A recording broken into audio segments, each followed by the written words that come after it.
Hello guys, welcome back to Crick Talks with Kiran. ഇന്ത്യയുടെ സ്വന്തമെന്ന് നമുക്ക് തീർത്ത് വിശേഷിപ്പിക്കാനാവുന്ന ഒരു ദിവസമാണ് കടന്നുപോയത്. ഇന്ത്യ ഇംഗ്ലണ്ടിനെ ഔട്ട് ബാറ്റ് ചെയ്തു എന്ന് മാത്രമല്ല 3 നിർണായക വിക്കറ്റുകളും കൂടി വീഴ്ത്തിയാണ് 4ാം ദിവസത്തെ കളി അവസാനിപ്പിച്ചത്. നമ്മൾ 3ാം ദിവസത്തെ റിവ്യൂ ചെയ്തപ്പോൾ പറഞ്ഞു ഇന്ത്യ ഒരു അറ്റ്ലീസ്റ്റ് ഒരു 450 റൺസെങ്കിലും എടുക്കണം. ഇന്നൊരു കൂട്ടുതകർച്ച ഉണ്ടായാൽ മാത്രമേ ഇംഗ്ലണ്ടിന് ഈ മത്സരത്തിലേക്ക് ഒരു ചാൻസ് ഉള്ളൂ, അല്ലെങ്കിൽ ഇന്ത്യക്ക് തീർച്ചയായിട്ടും ഇംഗ്ലണ്ടിനെ ഔട്ട് ബാറ്റ് ചെയ്യാൻ പറ്റുമെന്ന് പറഞ്ഞിരുന്നു. എന്നാൽ നമ്മൾ പ്രതീക്ഷിച്ചതിനേക്കാൾ ഒരു പടി കൂടി കടന്നാണ് ഇന്ത്യ ഇന്നിങ്സ് ഫിനിഷ് ചെയ്തത്. അതായത് ഇംഗ്ലണ്ടിന് മുന്നിൽ 608 എന്നൊരു കൂറ്റൻ വിജയലക്ഷ്യമാണ് ഇന്ത്യ മുന്നോട്ട് വെച്ചത്.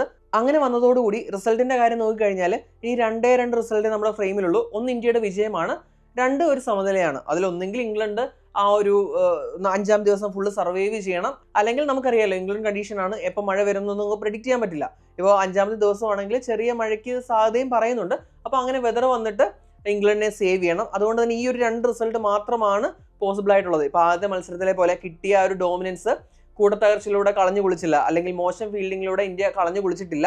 അതുകൊണ്ട് തീർച്ചയായിട്ടും ഇന്ത്യക്ക് ഹൈ ചാൻസ് ഉണ്ട്. അതുകൊണ്ട് തന്നെയാണ് ഈ വീഡിയോയുടെ ടൈറ്റിലിൽ ജയത്തിലരികിൽ എന്നുള്ള രീതിയിൽ ഞാനത് ഒരു ടൈറ്റിൽ പോസ്റ്റ് ചെയ്തത്. അപ്പോൾ എന്തുകൊണ്ടും നമുക്ക് ഇന്ത്യൻ ആരാധകർക്ക് സന്തോഷിക്കാനാവുന്ന ഒരു ദിവസമാണ് കടന്നുപോയത്.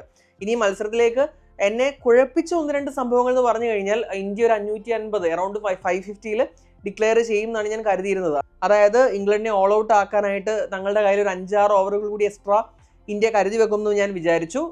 അത് പോയില്ല. അപ്പം ഞാൻ ഒരു ഘട്ടത്തിൽ ശുഭ്മാൻ ഗിൽ ഔട്ടായി കഴിഞ്ഞപ്പോൾ ഡിക്ലെയർ ചെയ്യുമെന്ന് വിചാരിച്ചു. എന്നാൽ ഗിൽ ഔട്ടായപ്പോഴും ഇന്ത്യയുടെ ഡിക്ലറേഷൻ ഉണ്ടായില്ല. കുറച്ചുകൂടി ലേറ്റ് ആയിട്ടാണ് ഇന്ത്യ ഡിക്ലെയർ ചെയ്തത്. ഇപ്പോൾ 550 ആ ഒരു ഇന്നിങ്സ് അവസാനിപ്പിച്ചിരുന്നെങ്കിലും എന്തായാലും ഇന്ത്യ ഔട്ട് ബാറ്റ് ചെയ്തു എന്ന് തന്നെ പറയേണ്ടി വരും. പിന്നീട് ഇംഗ്ലണ്ടിന് വിജയ സാധ്യത വളരെ കുറവാണ്, ഇല്ലെന്ന് തന്നെ പറയാം. അപ്പോൾ അതുകൊണ്ട് ആ ഒരു ഡിസിഷൻ ഒന്ന് ബഫിൾ ചെയ്ത ഡിസിഷനാണ്. അതുപോലെ രണ്ടാമത്തെ കാര്യം എന്ന് പറയുന്നത്, ഇവിടെ നമുക്ക് കുറ്റമായിട്ട് പറയാനില്ലെങ്കിലും ജഡേജയുടെ ഇന്നിങ്സ് ബാക്കിയുള്ള ഇന്നിങ്സുമായിട്ട് സിങ്ക് ആവാത്ത പോലെ തോന്നി. ഒരു ടു മച്ച് ഡിഫെൻസീവായിട്ട് തോന്നി. ഇപ്പോൾ ഒരു ഘട്ടത്തിൽ ഒരു 50 സ്ട്രൈക്ക് റേറ്റ് പോലും, ഏറെക്കുറെ 50 സ്ട്രൈക്ക് റേറ്റ് പോലും ജഡേജയ്ക്ക് ഇല്ലായിരുന്നു. ബാക്കി എല്ലാ ബാറ്റേഴ്സും നല്ല സ്ട്രൈക്ക് റേറ്റിൽ കളിച്ച സമയത്താണ് ജഡേജ ഒരു അൾട്രാ ഡിഫെൻസീവ് 50 എന്ന് പറയാൻ പറ്റുന്ന ഒരു സ്കോറിൽ വന്നത്. അപ്പോൾ അത് നമുക്ക് കുറ്റമായിട്ട്, ഈ ഒരു ഇൻ ടോട്ടൽ നോക്കുമ്പോൾ കുറ്റമായിട്ടല്ല, എങ്കിലും ആ ഒരു ബാക്കി ഒരു ബാറ്റിംഗ് ഇതുമായി സ്കോർ കാർഡുമായിട്ട് നോക്കുമ്പോൾ സിങ്ക് ആവാത്ത പോലെ തോന്നി.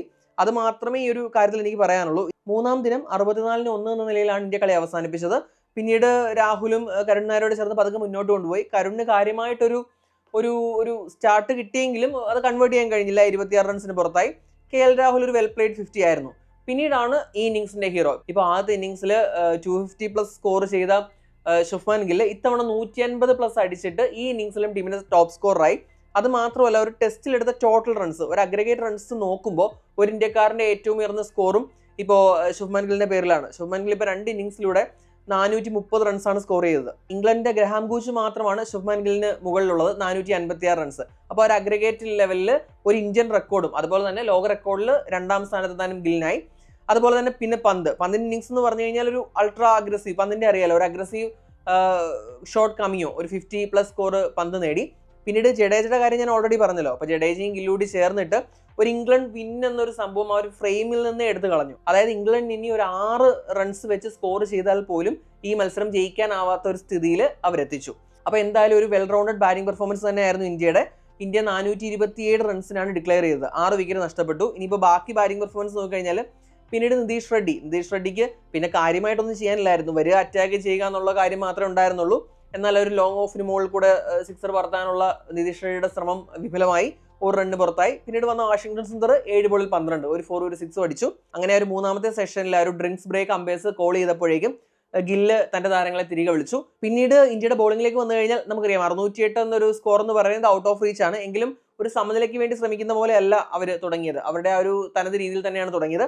സാക് റോളിക്ക് ആദ്യ ഓവറിൽ കാര്യമായിട്ടൊന്നും ചെയ്യാൻ കഴിഞ്ഞില്ല. ഒരു മേഡൻ ഓവർ ആയിരുന്നു. പിന്നീട് അടുത്ത ഓവറിൽ ബെൻ ഡക്കറ്റ് നല്ല രീതിയിൽ തന്നെ 2 4ഉം ഒരു 3ഉം ആയിട്ട് ആദ്യം 3 പന്തിൽ 11 റൺസുമായിട്ട് തുടങ്ങി. എന്നാൽ സിറാജ് ക്രൗളിയെ പുറത്താക്കി. അതായത് നമ്മുടെ ഡക്കറ്റ് ഒരു 3 പന്തിൽ 11 എടുത്ത് അപ്പുറത്ത് പോയപ്പോഴേക്കും ഇപ്പുറത്ത് സാക് റോളിയുടെ വിക്കറ്റ് വീണു.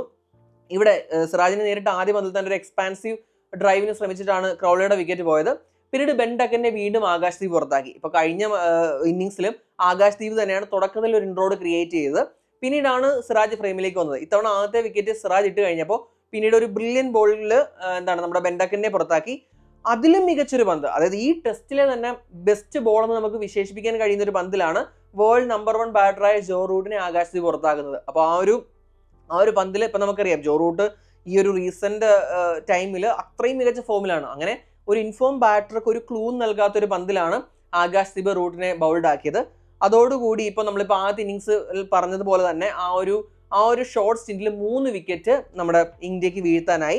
4ാം ദിനം കളി അവസാനിപ്പിക്കുമ്പോൾ 3 വിക്കറ്റ് നഷ്ടത്തിൽ 72 എന്ന നിലയിലാണ് ഇംഗ്ലണ്ട് ഈ മത്സരം ഇനി ജയിക്കാൻ വേണ്ടത് 536 റൺസാണ്. നമുക്കറിയാം 90 ഓവർ മാത്രമേ ഉള്ളൂ.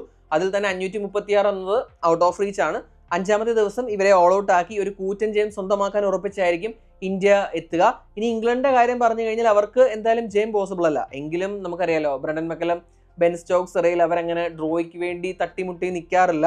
ഇനി എന്ത് അപ്രോച്ചാണ് അവർ സ്വീകരിക്കുക, അതായത് ഇനി എന്തായാലും എങ്ങനെ കളിച്ചാലും അവർക്ക് ജയിക്കാൻ സാധ്യതയില്ല. അപ്പോൾ ഒരു അൾട്രാ അഗ്രസീവ് അപ്രോച്ച് വെച്ചിട്ട് അവർ ജയത്തിനായിട്ട് ശ്രമിക്കുമോ, അല്ലെങ്കിൽ ഒരു അൾട്രാ ഡിഫൻസീവ് മോഡിലേക്ക് പോയിട്ട് എങ്ങനെയെങ്കിലും ഈ കളി സേവ് ചെയ്യുന്ന രീതിയിലേക്ക് അവരുടെ അപ്രോച്ച് മാറ്റുമോ എന്നുള്ള കാര്യമൊക്കെ നമുക്ക് കണ്ടു തന്നെ അറിയണം. അപ്പോൾ എന്തായാലും ഏത് രീതിയിലായാലും ഇന്ത്യക്ക് തന്നെയാണ് മേധാവിത്വം, ഇന്ത്യ തന്നെയാണ് വിജയത്തിനരികിലുള്ളതും. ഇപ്പോൾ കഴിഞ്ഞ ഇന്നിങ്സ് നോക്കിക്കഴിഞ്ഞാൽ 6 വിക്കറ്റ് നമ്മുടെ സിറാജ് എടുത്തു, 4 വിക്കറ്റ് ആകാശദീപ് എടുത്തു. ഈ ഒരു ഇന്നിങ്സിലും ആ ഒരു രീതിയിൽ തന്നെയാണ് സ്റ്റാർട്ട് ആയിരിക്കുന്നത്. 2 വിക്കറ്റ് ആകാശദീപ്, 1 വിക്കറ്റ് സിറാജ്. ഇപ്പോൾ ബാക്കിയുള്ള ബോളേഴ്സ് കൂടി കോൺട്രിബ്യൂട്ട് ചെയ്യണം എന്നാണ് എൻ്റെ ആഗ്രഹം. കാരണം ഇവർ തന്നെ ഹെവി ലിഫ്റ്റിംഗ് ചെയ്യാതെ ഇപ്പോൾ പ്രസീദ് ഉണ്ട്, അതുപോലെ തന്നെ ജഡേജയുണ്ട്, അവരൊക്കെ വിക്കറ്റ് കോളത്തിലേക്ക് എത്തട്ടെ.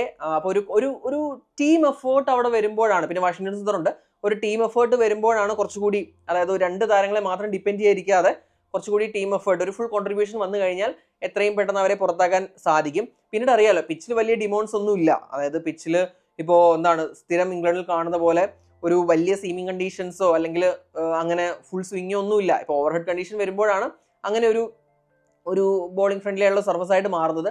സ്റ്റിൽ ആ ഒരു ബാസ് ബോളർ വന്നതിന് ശേഷം ഇംഗ്ലണ്ടിലെ പിച്ചിന് ആ പഴയൊരു സ്പൈസ് ഇല്ല. കാരണം അവരുടെ ആ ഒരു സ്റ്റൈൽ ഓഫ് ക്രിക്കറ്റിന് അനുയോജ്യമായിട്ട് ഒരു ഫ്ലാറ്റ് സർഫസുകളാണ് ഇംഗ്ലണ്ട് ഓപ്റ്റ് ചെയ്യുന്നത്. ഈ ഒരു അവസരത്തിൽ ഇത് അവരെ തിരിഞ്ഞ് കൊത്തുന്ന കാഴ്ച പോലെയാണ് നമ്മൾ കണ്ടത്. കാരണം ഇന്ത്യൻ ബാറ്റേഴ്സ് അവിടെ ഏകദേശം റൺ എടുത്തു. അപ്പോൾ ആദ്യ മത്സരത്തിലായാലും ഇന്ത്യ ക്യാച്ചുകൾ വിട്ട് കളഞ്ഞു. അതുപോലെ ഒരു കൂട്ടത്തകർച്ച വന്നതുകൊണ്ട് മാത്രമാണ് ഇംഗ്ലണ്ട് ആ മത്സരം ജയിച്ചത്. കൃത്യമായിട്ട് ആ ക്യാച്ചുകൾ എടുത്തിരുന്നെങ്കിൽ പോലും ഇന്ത്യ ആ മത്സരത്തിൽ വിജയിച്ചേനെ.